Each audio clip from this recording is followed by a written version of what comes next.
Salut tout le monde, c'est Ghost Electra, j'espère que vous allez bien et bienvenue sur ma chaîne. Alors, si vous êtes nouveau ou nouvelle ici, eh bien, bienvenue chez moi. Et si vous êtes de retour sur ma chaîne et que vous êtes déjà abonné, eh bien, merci à vous de vous joindre à moi à nouveau. Alors, aujourd'hui, ça va être l'épisode 10 de ma série Mop ou Drop où on passe en revue les looks des queens de la saison 12 de RuPaul's Drag Race et on décide si on les mop, c'est-à-dire on les pique, ou si on les drop. On n'en veut pas.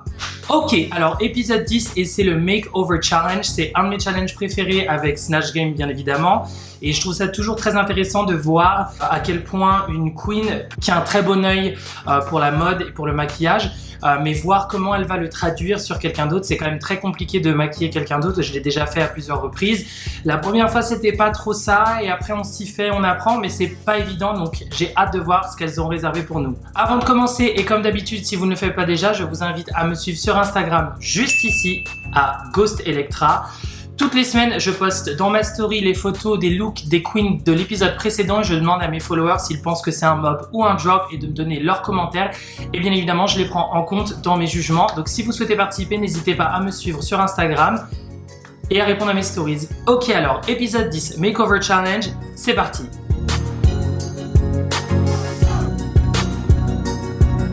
Alors on commence par Heidi and Closet et Honey Almighty. Alors Heidi, pour le coup, je trouve sa tenue très bien. Je sais que c'est pas sa tenue, elle l'a empruntée à une autre queen, mais ça lui va très bien. C'est très disco. J'adore les sequins roses dans ce rose bonbon comme ça, c'est très joli.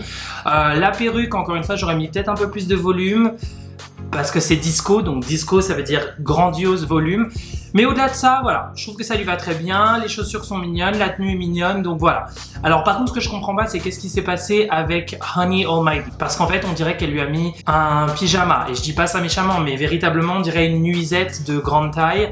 Donc il n'y a pas grand chose, la perruque elle est un petit peu plate, la tenue, elle est... Alors déjà la tenue est pas jolie, mais surtout elle va pas du tout avec... Heidi, donc on dirait qu'elles sont ni sœurs ni cousines, on dirait peut-être deux copines qui ont l'air de pas aller à la même soirée en fait. Heidi elle a l'air d'aller au club disco, prête à faire la fête le samedi soir, et Honey, on sait pas trop où elle va se coucher.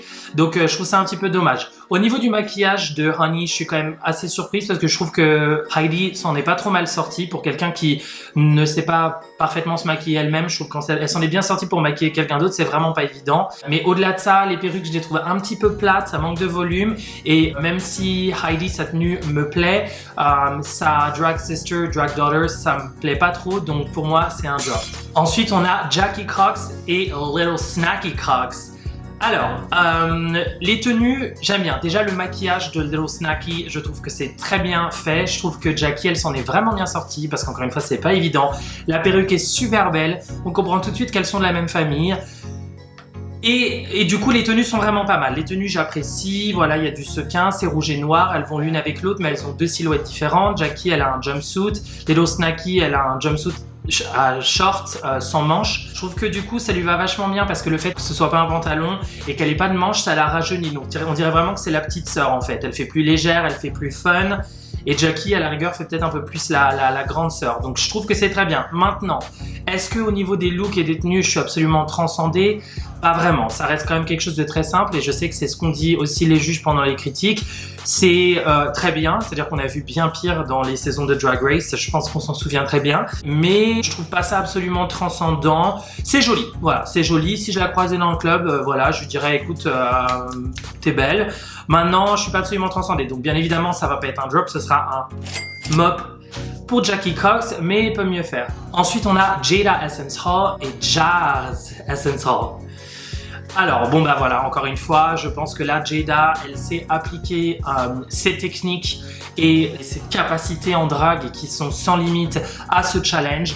Jaida, c'est une très bonne make-up artiste. Il faut savoir que Jaida, elle maquillait des queens de RuPaul's Drag Race pendant la finale de leur saison. Donc il y a certaines queens, je ne saurais plus les nommer, mais qui en fait ont été maquillées par Jaida pour la finale de leur saison. C'est-à-dire qu'elles étaient dans le top 3, elles étaient à la finale de leur saison pour les lip-sync finaux, et c'est même pas elles qui se sont maquillées, c'est Jaida. Donc elle a déjà maquillé énormément de queens, des célébrités aussi. Donc voilà, je savais de prime abord que c'était une très bonne make-up artiste, et mine de rien, elle a quand même choisi quelqu'un qui est blanc de peau, et ça prouve qu'elle sait prendre des risques, parce que pour une personne personne qui est de couleur et qui est habituée à maquiller une peau noire, elle n'a pas du tout hésité à prendre une drag daughter qui soit blanche. Donc déjà, de premier abord, elle montre qu'elle sait ce qu'elle fait et qu'elle n'a pas peur d'un challenge. Et franchement, c'est exécuté parfaitement. Le make-up, il est magnifique. Le contouring du nez, chérie, à chirurgie esthétique, elle est là. La perruque est parfaite, la robe de Jada est magnifique et en plus d'apprendre que c'est elle qui l'a faite, c'est vraiment bravo. Et la robe de sa drag daughter aussi. On comprend tout de suite qu'elles sont de la même famille, non seulement par la colorimétrie, mais par le maquillage, les cheveux. C'est polish de la tête aux pieds de A à Z. Il n'y a rien à dire, c'est absolument magnifique. Et encore une fois, au niveau du maquillage, je trouve que Jada a fait vraiment un job stellaire. Oui, c'est un adjectif. Donc, bien évidemment, c'est un mop. Ensuite, on a Crystal Method et Opal Method. Alors, j'adore, bien évidemment. Encore une fois, et je le dis à chaque fois dans les épisodes de Mop ou Drop, Crystal, elle sait sortir du lot. Quand on a dit que le thème c'était paillettes, elle est venue en diable à paillettes parce qu'elle savait que tout le monde allait arriver avec des robes à fanfreluche et à sequins et elle s'est dit non, moi je vais faire un catsuit et je vais être le diable. Quand il y a eu, c'était quoi le... Je me souviens plus, il y avait un épisode...